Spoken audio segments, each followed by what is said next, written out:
you're going to give me 10 Bitcoins, and then I'm going to sell you my house. Now, ideally, if the city hall recognized the records kept on that ledger, right, then we would just be able to transfer and sell the house literally for pennies on the dollar. Instead, we have, 5 or 7 people sitting at a closing table, lawyers, title agents, insurance, banks, so on and so forth. And once all the papers are signed and done and they go and head back to their offices, if somebody gets hit by a car, you don't know who owns the house. What happens then? Welcome to Reinventing Perspective. Today we have a phenomenal guest. We have Zhang. Ivan, please tell us, who are you and what's your mission? My name is Zhang. I'm the CEO and co-founder of PennyWorks. And our mission is to bring the benefits of blockchain technology and decentralized finance to the broader public. Maybe you can start off by telling us, what is blockchain, what are smart contracts, and what is Web3? The way to think about it is to look at what your current bank is doing, right? When you are depositing money, the bank just takes out their books and they just say, hey, look, Priscilla, she just gave me $100, right? And then the bank goes and do whatever they need to do to make money from that business, which is to make loans to other people, right? And so it boils down to they have a set of books where you trust they are the good record keeper and that they will keep your word to not modify or change the records at will. So that when you go back and say, hey, look, when I need my $100 back,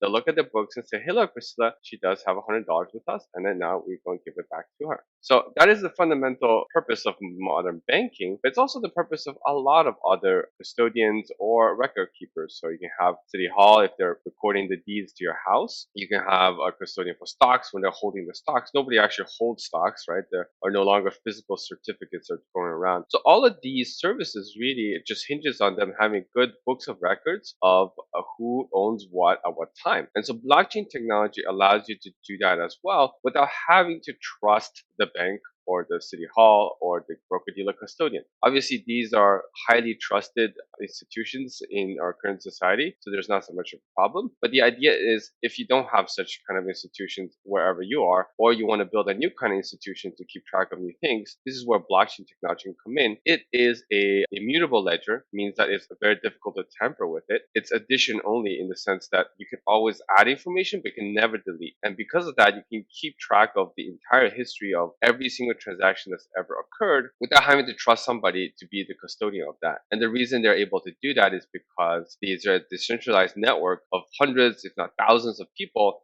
that are doing this service for you. And they are incentivized to do that because they get rewarded from the transactions that you perform and then the records you keep on that blockchain. Actually, kind of frightening how much trust we have in institutions when you put it like that. Yes. Well, fundamentally, that's an entire business model. Maybe you can tell us how you got involved in blockchain and crypto. It started up many, many years ago. I think about 2013 when we first heard about it. That was initially a very iffy kind of introduction to Bitcoin, and that was the only thing around. And the only association was, hey, look, there is this big dark web marketplace, and people are using Bitcoin to trade, buy drugs, and whatnot. And so there definitely was a beginning that was associated with this. Hey, look, what is this thing? And are people using it for illicit activities? But the premise of why are they using it for illicit activity was very interesting. When we dug deeper, it's like, hey, look, this is a non-sovereign form of value, right? And so that just means that it's not associated with a particular country, it's not associated with a particular person, but it's a way when people can confer value to each other, just like you would do for gold. So it is very innovative in that sense. So you can see that, hey, look, now we have this little ledger that you can keep track of just, transfers of values, right? So I give Priscilla $100, she gives $50 to somebody else. That's fun, but it's also very limiting. What if you could do arbitrary business contracts or enforce arbitrary business rules, and then all of a sudden you basically are able to mirror or replicate substantially most of these services, business, and high value jobs or industries out there. And that's what got really interesting in 2000, I think 14 was it, or 15, when Ethereum came along with the concept of smart contracts. I didn't explain it before, but the idea is basically, hey, now we have this trusted or regular trustless books or records that you can put and add things to, and everyone agrees that that's going to be the source of record. Now you can do something that's interesting. What if I had a house and I want to buy it from you, and it's not relevant what the asset is that we're buying it from? Let's just say we're going to buy it for Bitcoin. You're going to give me 10 Bitcoins, and then I'm going to sell you my house. Now, ideally, if the city hall recognized the records kept on on that ledger, right, then we would just be able to transfer and sell the house literally for pennies on the dollar. Instead, we have 5 or 7 people sitting at a closing table, lawyers, title agents, insurance, banks, so on and so forth. And once all the papers are signed and done and they go and head back to their offices, if somebody gets hit by a car, you don't know who owns the house. What happens then? What happens if the house burns down in between these things happen, right? So there's all sorts of risks that actually are present and pervasive in the traditional financial world because these transactions don't happen atomically. Means that they require a huge amount of coordination from a lot of people. Whereas there's a benefit in crypto where you can encode the transactions and say, look, hey, if I'm buying a house, I have to receive the money and the deed has to be recorded properly for this transaction to go through. And that actually reduced tremendous amount of risks. There's no risk of I give the money first and the guy doesn't give me the house or vice versa. And so that potentially could reduce massive amounts of overhead and bring tons of benefits to just about everybody. I read in your bio that you were mining Ethereum. What does that mean? As I mentioned, it is a trustless ledger that we keep, right? That is the blockchain. That's like almost like a public service. It's like a public good. So somebody at some point has to pay for it. And the nice thing that blockchains are doing is basically straightforward. If you need to put a transaction onto the blockchain, you're the one that pays for it. So it's pretty fair. Now, who does the money go to? Well, it's those people that are keeping the books and records. So in order to be tamper-proof, you have thousands of nodes or members that are basically verifying these transactions. And these are the folks that you're paying so that they can maintain that ledger for you. And the process of doing that requires a lot of computation power, depending on how it's designed. And at the very beginning, when the first blockchains came out, there was a concept or algorithm that they used called proof of work. And that required you to compute a very difficult mathematical algorithm, which essentially used a lot of energy. And so it was almost akin to traditional mining where you're using a lot of energy. You're not physically mining things in terms of with a pickaxe, but you're building a lot of these machines, very power hungry, setting up these facilities, and all for the opportunity to process these transactions and then earn some income as a result. Well, thank you for making that very simple and understandable for us. To the person who's listening, our audience is early entrepreneurs, and they're thinking, okay, so where do I fit in all this? Or what industries should I be looking at, and how should I be looking at how this will affect me as an entrepreneur? Blockchain it's still in the developing stages, right? So the appeal is that there's opportunities just about every single industry that you think about. But in order for it to get a mass adoption, you need this to be institutionalized in such a way that, hey, this is part of the regular economy. This is a recognized way to do business, right? So, for example, there's no reason why you can record deeds on a blockchain and that would be very, very cheap. We're just not doing that because it's not recognized in a lot of municipalities and cities and so on and so forth. There's a huge push there to eventually get people that are currently sitting in those seats, those are centralized points where they are the institution keeping those records, to say, hey, look, there's a benefit actually even for you to delegate the task of bookkeeping to a decentralized ledger potentially, so that everyone can see the transparency. You can potentially also reduce costs, lower maintenance, and bring essentially a lot more trust into the system, as opposed to say, hey, look, we are the single trusted custodian, we are the keeper of the records, but we have no idea the inner work of that organization. So one of the lower hanging fruits, ironically, is the financial services industry. Financial contracts are literally that, right? You just have a bunch of code, you run, I do this thing and I win, I get a certain amount of money, and then vice versa, you lose. And these are very amenable to be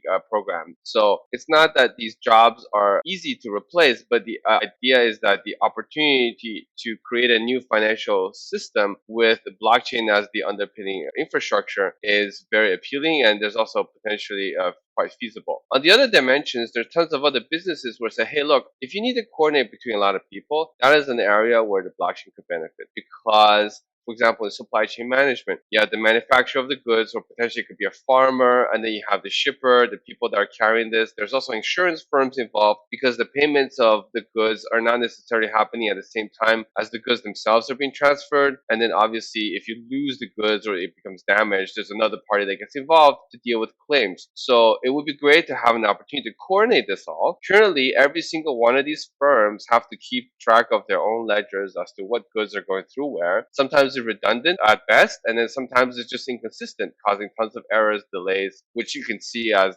translates to higher inflation in recent times when massive amounts of supply chains were backed up. I don't know exactly what the, low hanging fruit in terms of how to get that business up and running, but you can see it one day where this is kind of almost the standard way to do business, because then you can see the whole process from when a coffee bean initially were harvested to all the way getting to that store and then finally getting to your coffee table. And so these are opportunities that are so broad based that even just starting right now and then targeting a small piece of it, you could become essentially the expert in that area. Just a quick ask. If you're finding this information helpful, please share it with someone that you know would love this conversation and would find this information beneficial. Thank you again for listening in, and let's jump back into our conversation. There's a lot of talk about Web3, and I think the average person doesn't quite understand what exactly that means.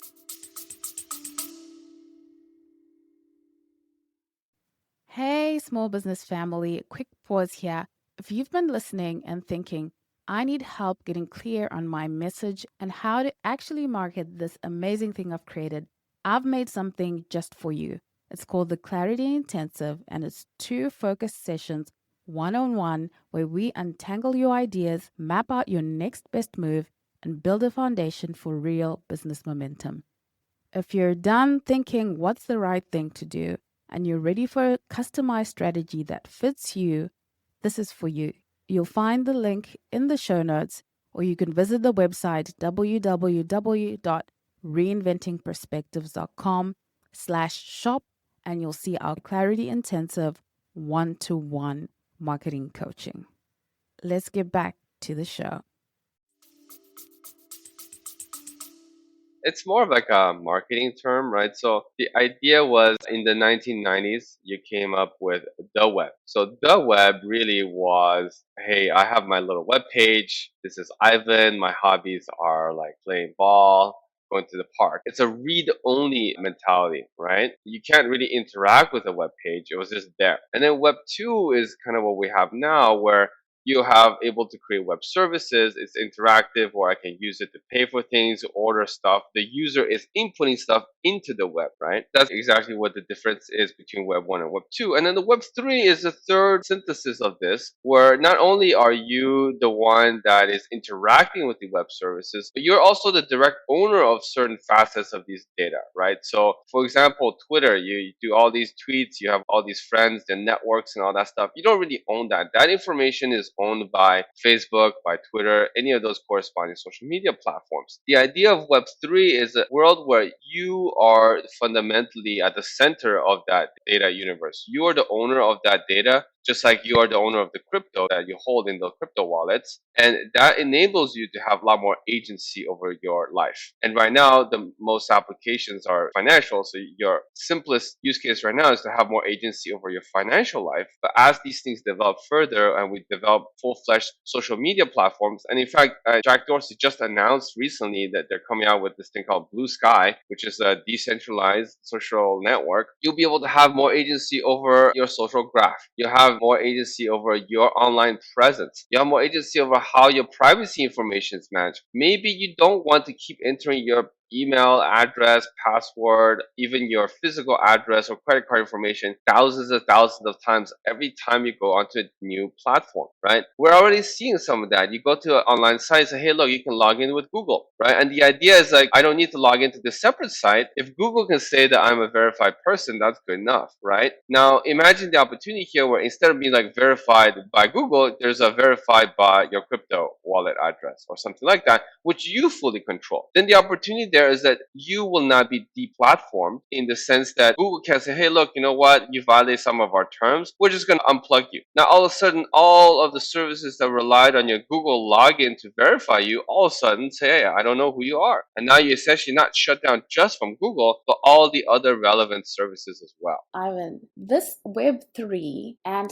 the metaverse. When people are talking about the metaverse and all the things you'll be able to do in the metaverse, is this sort of the same concept or is it something totally different? The metaverse would be, I would say, an even higher level from that, right? So the best analogy I would think about is Web3, the idea would be like, hey, look, it's HTTP. So if you go to any website, you type HTTP colon slash slash and then the address, right? So the idea as a Web3 is the infrastructure, is the ideology that you basically are the owner of the data, right? Now, how is that manifest, right? What does it look like? That's what the metaverse would. So the metaverse, it could be just another web page with all the information. It could be a full augmented reality. It could be a full virtual reality in which people participate in. But that is like the actual content and the way that people interact with on a day-to-day basis, which is a lot more on the social dimension and less on the technical dimension, right? So Web3 would be the technical dimension or the legal dimension where the implication is that I control my financial data, I control my non-financial social data and my social network. Metaverse is how do you actually operate in it? Are you going to website? Are you going to a chat? Are you going to a virtual meeting? Are you going to like a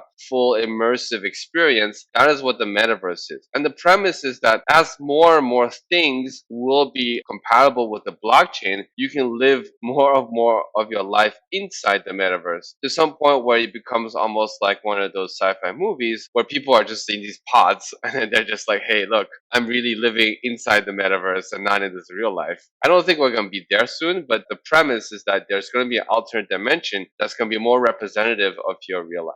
What is PennyWorks and what is it that you do? PennyWorks is an alternative investment platform where we're trying to bring the benefits of DeFi to the broader public. And one way to do that in a fully compliant way is to create investment securities that generate income through DeFi. And now, so the first product that we have is a savings account like alternative. It offers around 4 to 6% yield and it is a daily liquid, which means that there's no lockups. You can take the money out whenever you need. But because it's compliant with securities laws, it's limited to accredited investors. And we are essentially able to make that available for folks in an easy to understand way without them having to deal with their own crypto wallets, parse blockchain transactions, or dig deep into the mechanics of how all of these terms work. Right now, if we talk about crypto, I mean, there's so much in the news about the crypto millionaires, and all of a sudden they're saying, oh, well, they lost all their money in crypto. Is crypto now a thing of the past? What is really going on with crypto, Ivan? It is definitely very overwhelming. Things are happening like at the speed of light in the crypto ecosystem, and it is quite volatile. But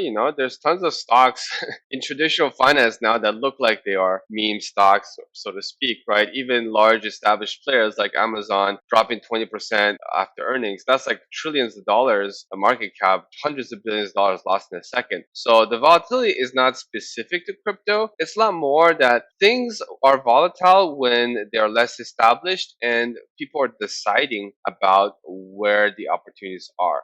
Right. And that's very reasonable because, hey, look, I have this new tool. What can it do? And I want to draw an analogy here to even, hundreds of years ago when the first electric grid came out, right? Factories were designed before then to use the steam engine and they were optimized to have all these tools very, very close to the source of power because the further you go, the less power you had. Now, the moment they electrified, they didn't change anything. They all just changed as the source of power. But really, to benefit from electrification, you had to redesign your factories because you can have separate departments that's specific to different use case and they didn't have to be concentrated onto one side of the building and so on and so forth. And it actually took well over a decade for people to learn how to use electricity effectively to get the most out of it. Now people don't think about it. It was second nature, but it's the same thing here. When you build a new technology that shows a lot of promise, just like the internet in the late 1990s, there's a time where you can see the opportunity without knowing what it is or what is the winner that's going to come out of that. And that is kind of why you're seeing that volatility because there's the different ideas of what is going to be successful, but none of those things have been played out yet, which is why there's huge amount of disagreement, which also means opportunity for folks. Now tell me, Ivan, so with PennyWorks, does it mean that you can save your crypto? So our platform is very straightforward. Right now, our first product is just money. So traditional US dollars. It looks and behaves like a savings account, but obviously we're not a bank, so it's not FDIC insured. Part of the reason is because banks are not allowed to engage in DeFi activity. It's so new, even for them, right? We're excited about this opportunity because it leverages decentralized finance. And in one of the aspects of it is a lending marketplace, which uses collateralized lending. So it's kind of similar to home loans, where folks will say, hey, look, I need to fund some investments and I will give you my house as collateral, right? And then people say, well, okay, fine, I'll lend you 50 cents on the dollar. Right. And if you don't pay back, they're like, well, we'll just take the house and sell it. And as long as we can sell it for more than 50 cents, we'll get back our investments. So the unique thing about this is when you do the same activity on the blockchain, it's traded 24/7. It's extremely liquid. And that means that there's actually much less risk and lower overhead. Because if you think about somebody, hey, look, we need to get the money back because somebody didn't pay on their mortgage. Well, it's going to take like 3 to 6 months, right? You have to have all these legal proceedings, all these paperwork, as well as just physically auctioning off the house and all this other difficulties. But in crypto, there's none of those overhead, right? The marketplaces that trade the assets are on the blockchain, the lending marketplaces are on the blockchain, and it's open 24/7. So it doesn't close because there's maintenance or anything. In fact, you cannot stop it, which is very interesting because that means that whenever you need to make sure to liquidate the assets so that you can get back your principal, you're able to do that. And that dramatically reduces the risk of the investment, much lower than any traditional investment in finance. And that's why we are really excited to offer this, because it allows users to basically take the place of the bank. They are becoming the banker to sophisticated investors that need funds. And instead of the bank essentially not giving you any interest, essentially 0.01 or whatnot on your checking account, we are essentially providing most of the interest back to the user. I think especially now in this period of inflation, that's sort of the main thing you're thinking about when you're thinking about saving money in this case. So I know there's an aspect of this that has to do with protecting ourselves from inflation. The inflation aspect is very important. If you look historically, inflation has nearly almost been lower than the 10-year US Treasury government bond yield, which means that it didn't take a lot of effort to beat inflation, so to speak, in a very simplistic sense. You just go and buy US 10-year Treasury bonds, wait for 10 years, and on average, you'll make much higher. Now, it's very unique that in this recent times, inflation is significantly higher, right? High single digits, whereas US Treasuries and government bonds have been in low single digits. So you're basically at best losing 2 to 3% a year if you are invested in 10-year Treasuries, and even more if you just have your money in a checking or a savings account. And that's kind of something that most people haven't experienced in their working lives. In the last 20 years, it's not been that issue. For example, even in the mid 2000s, when inflation was pretty low, interest rates were like 5 or 6% in your checking account. And so that was good enough to actually beat inflation. This is a very unique time that most people haven't experienced in their entire working careers, maybe in the last 60 years or so. And so people are accustomed to expecting zero interest from their checking account. And what we're just saying is that that is actually not right. And it's even worse in an environment when inflation is almost 10%. And so we're really saying you can do a lot better. And this is the way. Ivan, to someone who wants to know a little bit more about blockchain from really a beginner level, what resources would you sort of direct people to? There are tons of great resources. So obviously, at pennyworks.com, we have articles that come on a regular basis explaining some aspects of DeFi, blockchain, even traditional finance and economics. But there's other resources that are much better at doing full-fledged kind of overview of very specific aspects, such as different DeFi protocols, different blockchains. There's one called Gemini. They have a learn section. And then there is also one from marketcap.com. They also have a learn section. And each one has a different flavor. The Gemini one, where they bring out senior executives from particular protocols to explain what their protocol does or an aspect of the business. And in the coinmarketcap.com one, they have Crypto 201. So a little bit more of a deep dive into much more specifics of aspects of crypto. So between the two, you have a decent basis, and all these resources are free. And also, on top of that, if you want to pay a little bit more, there are tons of really good courses that you can take, both on terms of a Udemy.com, and there's also Coursera, which have tons of resources for those that want to make this a little bit more of a long-term educational experience. Ivan, thank you so much for really just bringing this information and making it so simple and easy to understand. To our audience, please go to www.pennyworks.com to learn more about what Ivan does. Ivan, where can people find you in social media, or where can they sort of interact with you best?